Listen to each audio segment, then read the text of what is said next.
So the title of this session is The Creation of My Real Self Q&A. Here's the opportunity to ask some more questions. And you'll notice there's quite a lot of the outline that I haven't covered, so you may want to ask specific questions about the things I haven't covered. So let's fire away, shall we? Let's start with Paul on this side. We'll go back to Kane and behind, start at Sherry on this side, come down to Laura.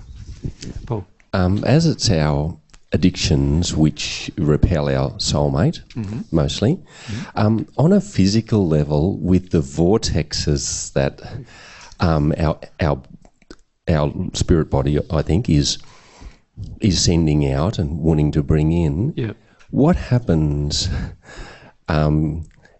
if we're not engaging in those addictions? They're still there. They're still coming out. You can engage them, but the only way you can correct it is removing them. You want to remove the vortexes. And how are the vortexes? That you said, it's our addictions or a facade that prevents the awareness of a soulmate. It's not actually. It's your pain. Your facade adds to the problem, but it's your pain that actually causes the problem. Your pain is the creation of the vortexes that are going in and out of you, right? So it's your pain that's a part of the problem. Now, you can see that to get to the pain requires a process, and that process has to be engaged. So unless we gauge the process where we actually start getting down to our pains, and particularly the pains associated with our intergender relationships, what happens between males and females, unless we get to that, it's highly unlikely we'll see the other half of ourselves, and therefore highly unlikely we'll know who we are as a complete soul. So it's like that. For me, it's a fear of the woman, and also the hurt from the woman, and the absence of love. Well, that you're assuming it's that, Paul.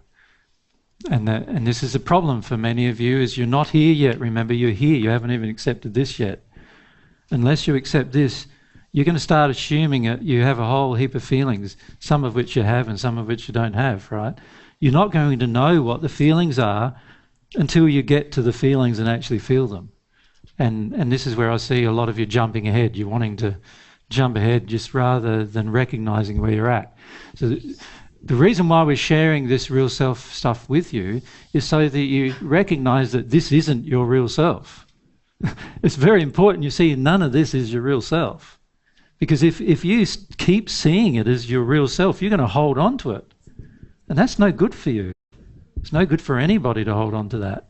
So we need to show you what our real self is, contrast what the real self is with this, so that you've at least got some intellectual awareness that what I'm aiming for was to get my addictions met with the other half, and really that's nothing to do with my real self. You need to be able to have that awareness, you see. So it's very important you see that it's the pain, that unless you get to this pain, you won't actually be able to open up to the other half of yourself. And unless you get to this pain, it's highly unlikely emotionally that you're ever going to really recognise the other half of yourself. So you can see it's really essential to get to this pain. And you'll notice that there's some people who've thought that the other half is themselves, and sometimes they even get confirmation that they are, but when they engage a relationship, they split up within a very short time. And why is that? It's because they're unwilling to get rid of this. And so after a while, they don't even believe the very person they've met who they believe was the other half at the beginning. Once they start trying to engage their addictions with that half, and it doesn't work, then they go, I'm going to chuck that person away. They're not meeting my real demands and my real needs. Do you know what I mean? That's what we do. Many of you have done that already. You've thrown away the other half of yourself without even knowing. Does that make sense? Thank you. Yeah. Next was Kanan behind, and Sherry is on this side. So I feel like super excited to hear about soulmates, but on the flip side, I don't want to open my heart.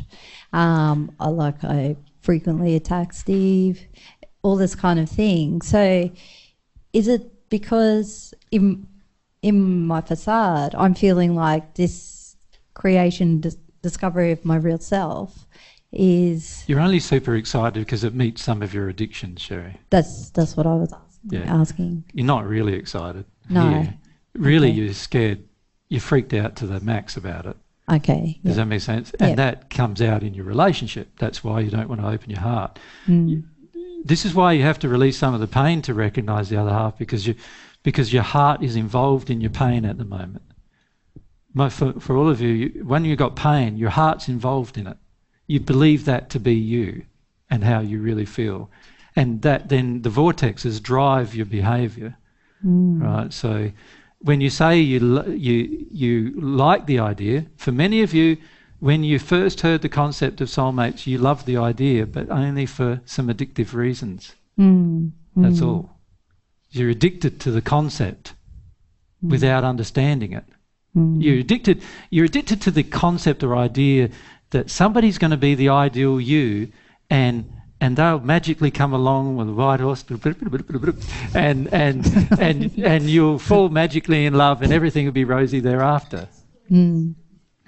What a crock of bullshit! I know that's pretty crass, but that's what it is. It's just total crap, right? And I understand why the average person on the planet who's a bit more intellectually developed goes, well, that's total crap, because it is. It's like, it's just what you wish to have happen. That's completely different to what God's created. And that is the desires of our addictions. So it's our addiction to have some magical thing come along, magical person come along. Yeah. Okay, thank you. Yeah.